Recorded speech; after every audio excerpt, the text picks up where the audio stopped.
Got you. So you asked me that question about why we here. Why is the episode called Why Books? is that episode? And so that's our story about books. We have a author here of by the name. Well, I'm gonna say this. It's my cousin, and I call him Little D.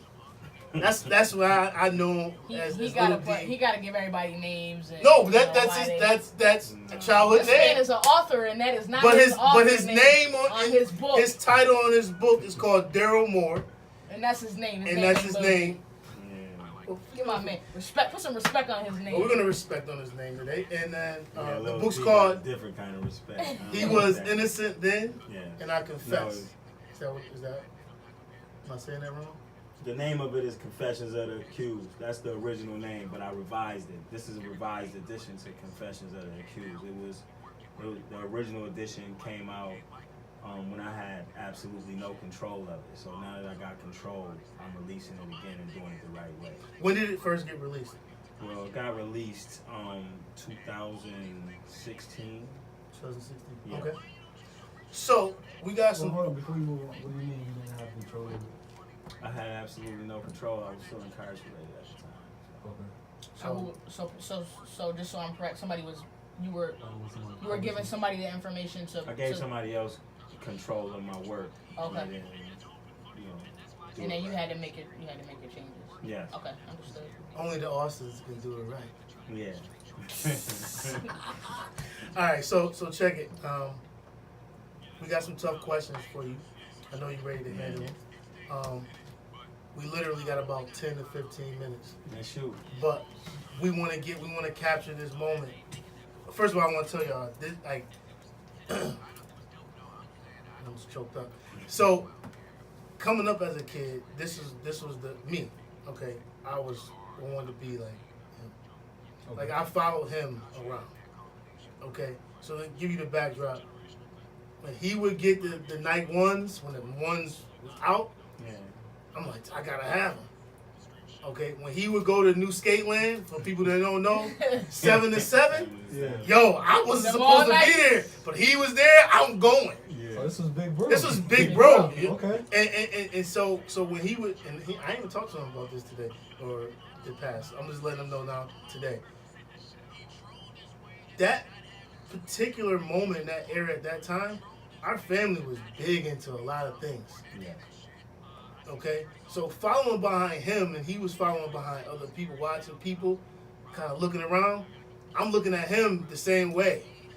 And I remember vividly one night, we went to New Skateland, and he wanted to enter the dance contest. Okay. So for everybody on my family out there, know I got my rhythm is shot. It is done. I can't. You got no, like we can't Carlton? bust no Yo, more. worse than Carlton got rhythm, bro. I had nothing. And he went out there by himself. We practiced this routine for like hours. We got fly. We got fly. And I remember vividly looking. It was almost like a movie. Yo, seriously.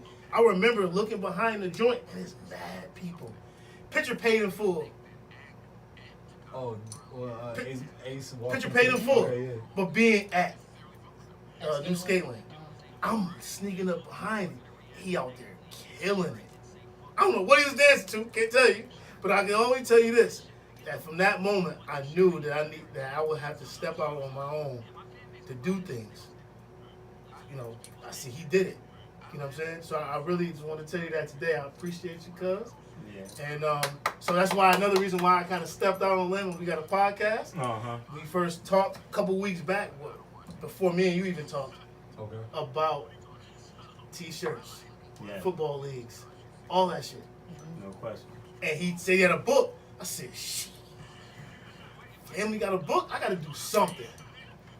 And so the podcast became our baby when we talked about it. Right, yeah. So, no further into that. Daryl, tell us your story. Well, this Confessions, it's two books. It's Confessions and it's the Book of Manual. But Confessions is my baby because it's the foundation of something that I'm trying to do. And right now it's much needed in Buffalo. It's killings happening almost every day. Children, women, all types of stuff going on. And I used to be the catalyst of it. Hold on. What do you mean by that? Meaning that I used to be knee deep into it. I used to be the one that the news was about. So I have a personal interest in changing the direction that the children are going in, because I was once one of the misdirected children. But nobody really knew why I was misdirected. Nobody knew why I was out there in the streets wilding, doing different things. And because nobody knew why, nobody had a remedy to it. And that's what's going on right now. Most of our children are out here and we just putting labels on them, but we don't know how they got there. And we just putting labels on them. And it's more to them than that. It's a lot more to them than that. And until you are able to diagnose what their issues are, you can never come up with a remedy for them. You first have to diagnose it in order to come up with a remedy. And no one has come into our communities to diagnose what we're going through. And nobody is coming to remedy it. So because I went through it, and because I know it intimately, I decided to write about it in a raw and uncut way, without no bias. Okay, question. I want to stop Okay. here. Because, first of all, what you're trying to do is there's many people that came through and tried to do that. Of course. And so, Or wanted, or also want to do that. right. So what do you say when you get people who say, "No, this is just another person trying to come up"? I like that challenge, and honestly, I understand it, because most people jaded because, and it's not that people don't have good intentions. People like what the jaded people got to understand is that people come with good intentions and then they get misdirected. Just like the 6-year-old that wanted to be a fireman. I wanted to be a neighborhood hero. I got misdirected, purposely misdirected, and I became a child criminal. So you get these activists that really genuinely want to help their communities, but they run into so many roadblocks. They run into so many obstacles. The main obstacle they run into immediately is their own people, the people that they're trying to help the most. What That's do you the mean, first. black people or just No, I'm talking in general? whoever they're trying to help, whether it be the Right. Hispanic community, the gay community, whatever community that you're trying to help. Your biggest resistance come from the people that you're trying to help the most. And that's where you get your first pushback from, your major pushback from. And you could be saying all the right things and doing all the right things. And if you are, what happens next is that slowly people start to buy into it. But you get people that start to pay attention as well, that still want your community misdirected, whatever community that is. Right. So what happens is that individual gets funded, usually government funded. And then when he gets government funds, he gets mandated by that government. And unfortunately, this government is trying purposely to misdirect. Right. You know, So can you see that happening pretty much in the city of Buffalo with some of these preachers, pastors? Every day is happening. Okay. Like, I mean, you got to realize that, and this ain't a black or white thing. So I need that misconception out of the airwaves. It's powerful men and women that invest in the misdirection of our children. It has nothing to do with color. It's a class thing. There are powerful people that don't want your children competing with theirs. Bottom line. So they invest in your child being misdirected. And one of the biggest business in America right now is the prison industrial system. So you got a lot of powerful men and women that invest in your children, my children, and our children to come, going into this prison industrial system and becoming what is free labor, just another form of slavery. The difference is they don't care what color you are. It's not an interest to them. They don't care what color you are. They just care about the free labor. So you got a lot of men and women that are purposely invested in lower class and middle class being misdirected. And when anybody try to redirect, what happens is these powerful people, they come with their purse strings and they try to control you through that. They tell you, we want to help you. What do you need? And they provide funding to you. And then you try to branch out and do more.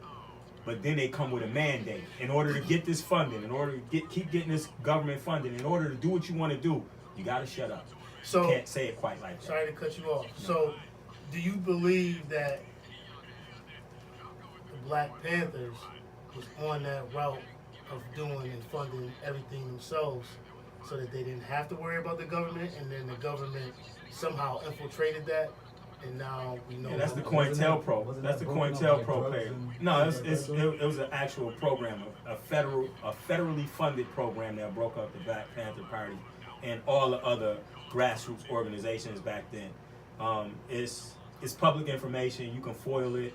Like, these people hide the truth in plain sight. Like, if we really knew what they did to misdirect us, we would start to stand up just because, like, what I know about my people is that we ain't gonna allow nobody to play us if we know they trying to play us. But And we ain't gonna play ourselves if we know we playing ourselves. We just unaware that it's happening. Right. But, you know, do you agree? Do you agree that that's an issue as far as, and I am talking about just black people at this point. Okay. We're uneducated as far as things that are going on around us that are in, like you said, in plain sight, but we're not educated about it. That being the government in an area, even in a small city like Lockport. Yeah. You know, we're living in a city where our kids are going to these programs. Like I said, my park program that I was a part of, going to the park program, but we don't understand what's giving our kids free lunch when they're there. Mm-hmm. Who's giving us the paying for the field trips that they're going on? Yeah. I'm gonna tell you We're why. not educated about what is going on around us, so then we can't fight it because we don't know what are we fighting. You know what I mean? We can't stand up for it. I'm gonna tell you why, and it's one of the reasons why, or one of the main reasons that I heard this said by an artist. If you want to hide something from a black man, he said the N-word. Put it in the book. Yeah. Everything's in the book. Yeah. If you want to learn something, it's there. Of course. So what you're saying is they are basically hiding it from us, but it's there. It's something Yes. we So, Inside. so let's move forward. We got a couple minutes. Tell us just a little bit about the book. So, just a little bit more. We kind of glossed Okay, over the confession. When Okay. you were talking about being a 6-year-old being misguided. Yeah, Confessions is I would say it's loosely based on a true story, but and it's kind of like an autobiography, but not quite, because I use myself as the case study. Mhm. So while I'm talking about children and how they get misdirected, I'm using myself as an example. So you're going to find in this book mostly stories about myself. I indicted myself. I really highlighted how I got lost. You know what I'm saying? So I used myself so nobody could say you're talking about me and you don't know me. So I use myself Speaking as your truth, but so yes. So like some people say, BET won't get your story, won't put your story out, you Yeah. know, or Channel 4. Mhm. Go into a little bit about prison. And you did. I don't know how long was it. 22 years and 3 months. So 22 years and 3 months. Yes. You know, that's a grown woman or a grown man, basically. So you spent in there. So basically, you have your kid life, and then you spent your adult life. Talk to us about that. Just to put it in perspective, when I went to prison in 1995, there were children in my family that wasn't born yet. And those same children that were born after I went to prison, by the time I came home, they were already dead. So I never got to meet them. That's how long I spent in prison. Their whole life I was in prison, and their lives is gone already. You understand what I'm saying? Never got to know them, don't know their name, never got to shake their hand. Blood relatives, close relatives. So that's the amount of time I spent in prison. I spent people's lives in prison. So What did that do? prison, I mean, first of all, I deserved it. Make no mistakes. I did a lot of bad things. So I deserved to be punished. The unfortunate part about prison is what people don't know, what taxpayers don't know, is that there is no rehabilitation in prison. So you're absolutely not paying your government to do what it says it's going to do. So how did it? I mean, it's a waste. Prison in itself is a waste of time. Okay. You know what I'm saying? And I'm not saying that people don't need to be in prison because I told you I deserve to be there. Unfortunately, they didn't rehabilitate me. You know what I'm saying? Unfortunately, the entire time I was there, they never asked me how I got there, and they never tried to figure out how to make sure I didn't come back. So how did you I did do that it? on my own. On your own. You understand what I'm saying? I did it because You didn't want to go back because they want you to, right? it wasn't just that I didn't want to go back, because some people are born to be criminals and they live their lives as criminals. Mm-hmm. I found my way back to my truth, is what it was. I was never meant to be a criminal. I got misdirected. Right. That's why I want to do something for these children, because most of them are misdirected. Most of them are not criminals in their heart, in their core. They're not criminals. They just been misdirected, whether it be drug abuse in the home, being exposed to something that nobody really likes to talk about in our community, which is incest, sexual abuse, getting touched as a kid by relatives, different stuff. We get misdirected by many things in our community that we keep quiet. And then when our children show up with all of these different ailments and they're acting out, we just call them thugs, gang members. We say that they're out of control, they can't be talked to, and we shun them. And we wait for them to die or go to prison. No one is really trying to do anything to help them, although we help them get there. Right. You know what I'm saying? Right. But nobody wants to help them get out of it. Right. Nobody Yeah. wants to take responsibility for Nobody. the fact they might have had something to do with Well, they them did, getting them. because even if you just an old lady, I used to have an old lady that used to live on my street, and she used to say he ain't gonna never be nothing. He like had every name in the book for me, but she never had a good word to say to me.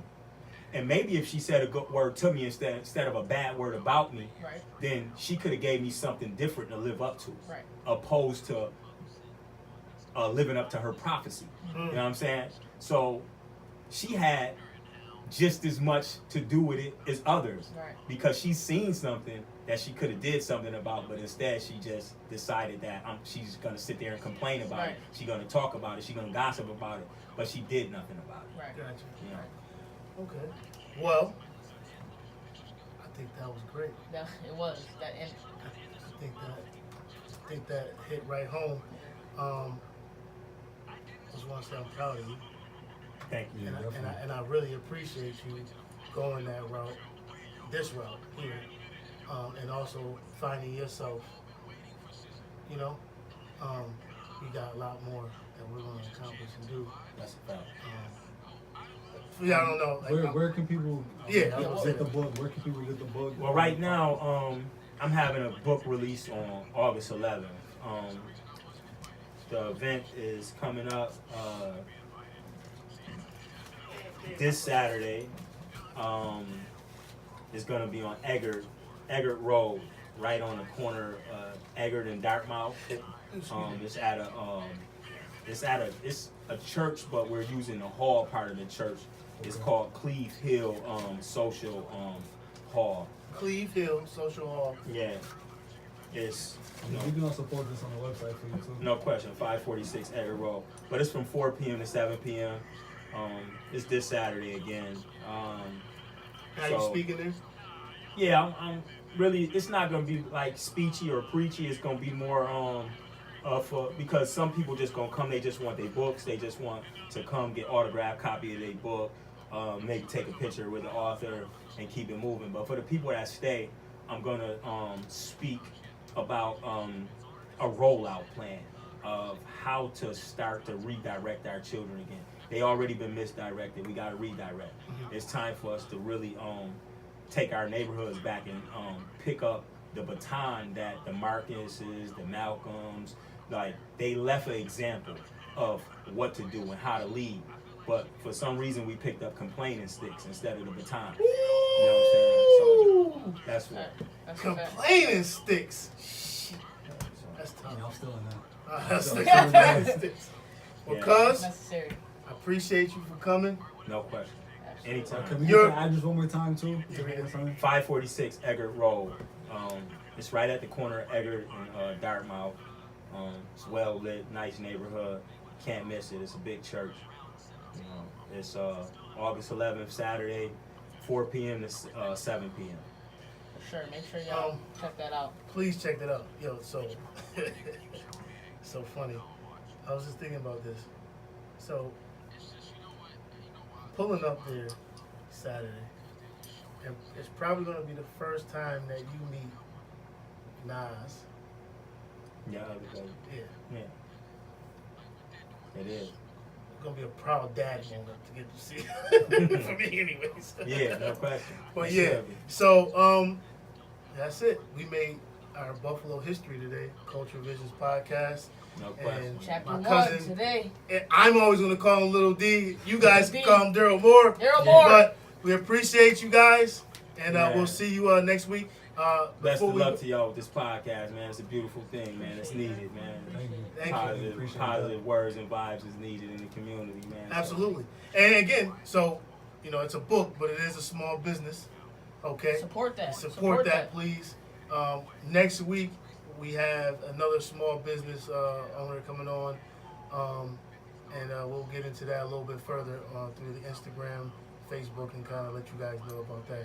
It's coming up. For sure. We good. All right. We good, man. Man. Brother! Man. Woo!